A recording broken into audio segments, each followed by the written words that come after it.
Hi everyone, it's Laura Christine from Kitchen Garden Expert, and today we are going to talk about building a kitchen garden raised bed.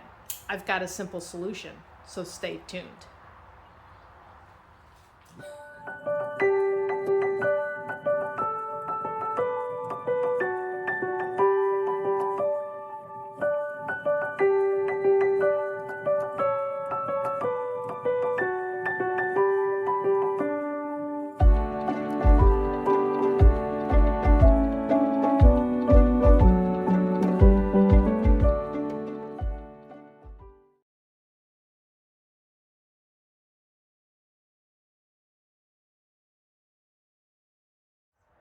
All right, what do you need to build your kitchen garden raised bed?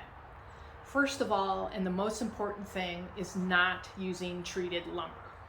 Reasons? Well, they put chemicals on the wood and those chemicals can leach, and if you're going to be growing food in your garden, those chemicals will leach into the soil and eventually leach into your plants. So we always use untreated wood. The best wood is cedar. The second best wood would be Douglas fir. The third would be pine. The differences in those three woods: cedar, longevity-wise, will last 15 to 20 years. Douglas fir, about 10 to 15. Pine, about 10 years. I've tried it all, and my pine actually lasted a little longer than 10 years. If you want to do that, it's the most cost efficient. The way I'm building kitchen garden raised beds right now is I'm taking cedar pickets, and I'm putting these on a framework. The framework is built out of 2x2s. I don't know if you can see that. And that will hold this together. These need to be fastened with screws, outdoor decking screws, as opposed to nailing. The reason I do the outdoor decking screws is it's sturdier, and these will bow. The framework will help keep them in place, and so will the screws. A lot of times. Okay, let's talk about decking screws. Here is what I use. I don't buy anything less than 2 inches. This is a 2-inch decking screw, and with the cedar pickets and the 2x2 framework, this is enough. This will be very sturdy.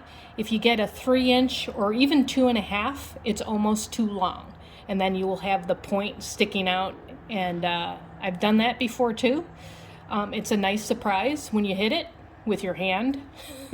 But anyways, these are 2-inch decking screws that I use to screw together the cedar pickets on the framework and then the trim on top. We talked about building a frame for the cedar pickets.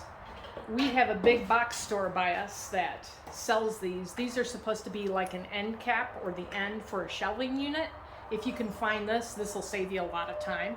If you can build this, that'll give you your framework. This one in particular is 14 inches wide by 6 feet tall. They also have 28 inches wide and 6 feet tall. So it's all dependent on how deep you want your garden to be.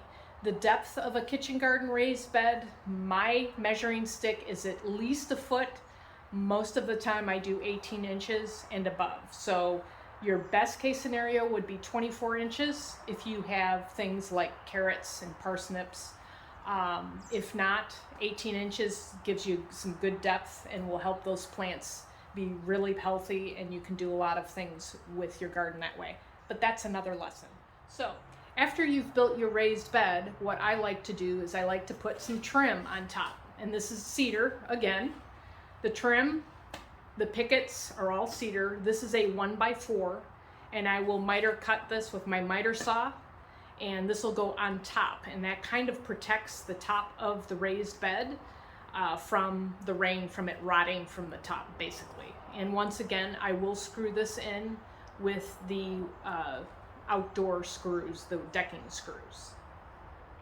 Today's example of a kitchen garden raised bed will be a 6-foot long by 18-inch wide raised bed.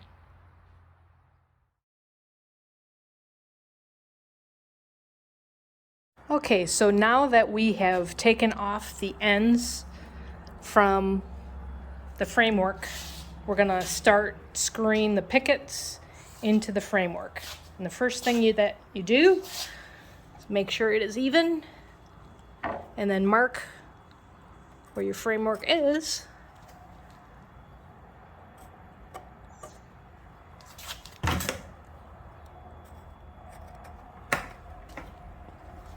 That one's already marked, and that one's already marked.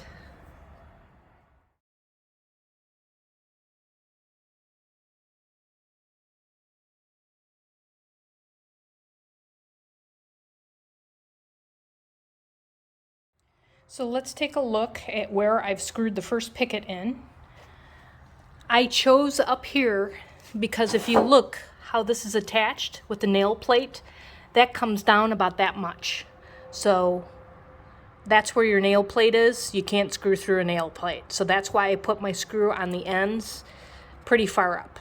But everywhere else that's in between, that's on the framework, in between, on the framework. Okay, so I'm getting ready for the next picket.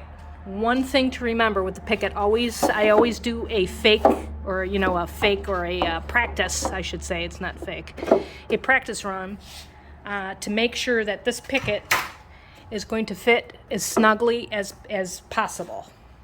Is snugly a word? I think it is. That looks pretty good. There is a little bit of a gap, but I don't think the soil will come through.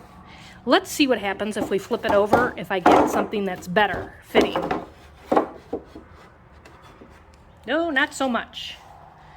I don't know if you can see it on the film, but actually it's bowed slightly, so I've got a pretty good gap there. So the way I had it before, first choice is the best choice.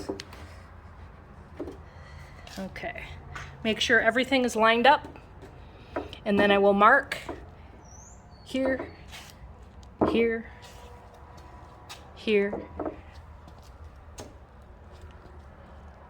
and make sure these guys are even as best as I can. Okay, for our last step on attaching the cedar pickets to the framework, we've got our last cedar board, and as we can see, there's not enough room with this framework, and that board will definitely hang off to the side. That is the top of our wall, basically. So what I'm going to do is I'm going to screw into the board halfway in between the framework. So I'm going to just pay attention to where my screws are. First thing, before I do that, of course, is to measure from the top of the cedar board to the top of the framework, and it looks like it's just shy of 3 1/4. I'm going to pick up my number here, it looks like 2 3/4 is where I'm going to mark it on my cedar picket, and that should hit the middle of that framework when I screw the screw. Okay, I'm attaching the ends, and to me the easiest way to do it is to lay the one side on its back, and then as you can see, that's as flush as we can get. The framing is not perfect, and remember, this is not perfect, but this is an easy, cheap way. And then I've got my 2 1/2 inch wood screws that I'm screwing it in to the other frame. Okay, now we're going to look at the ends, and this is always how you prefer it to be. This is the way I'm doing it. So as you can see here, I'm allowing enough room from the pickets on this side, to, as you can see, that will be flush. Then I'm going to stack them, and this is my frame that I'm going to screw into. Also on the top, I will screw these frames into each other on the inside, and you can see they're both butt up against each other. So there's always places to screw in to keep things together. For the ends, I am using a 2-inch screw to screw everything in.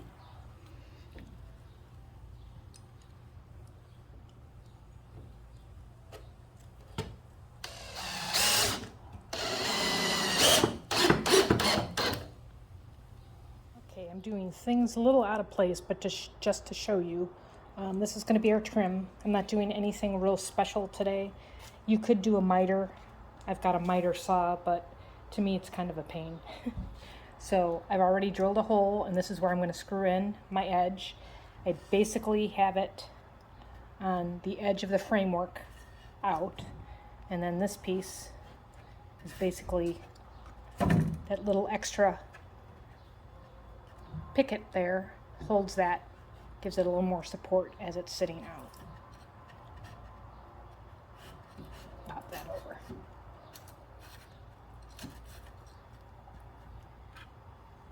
So we will screw that in for the edge or the trim.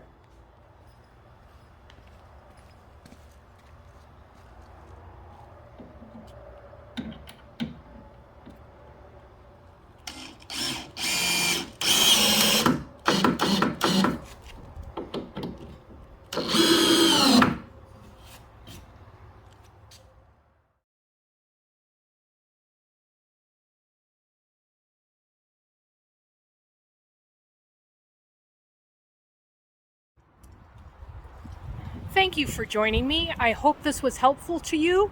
Hey, give me a thumbs up and subscribe to this YouTube channel. Hit that bell to get notifications of my next video.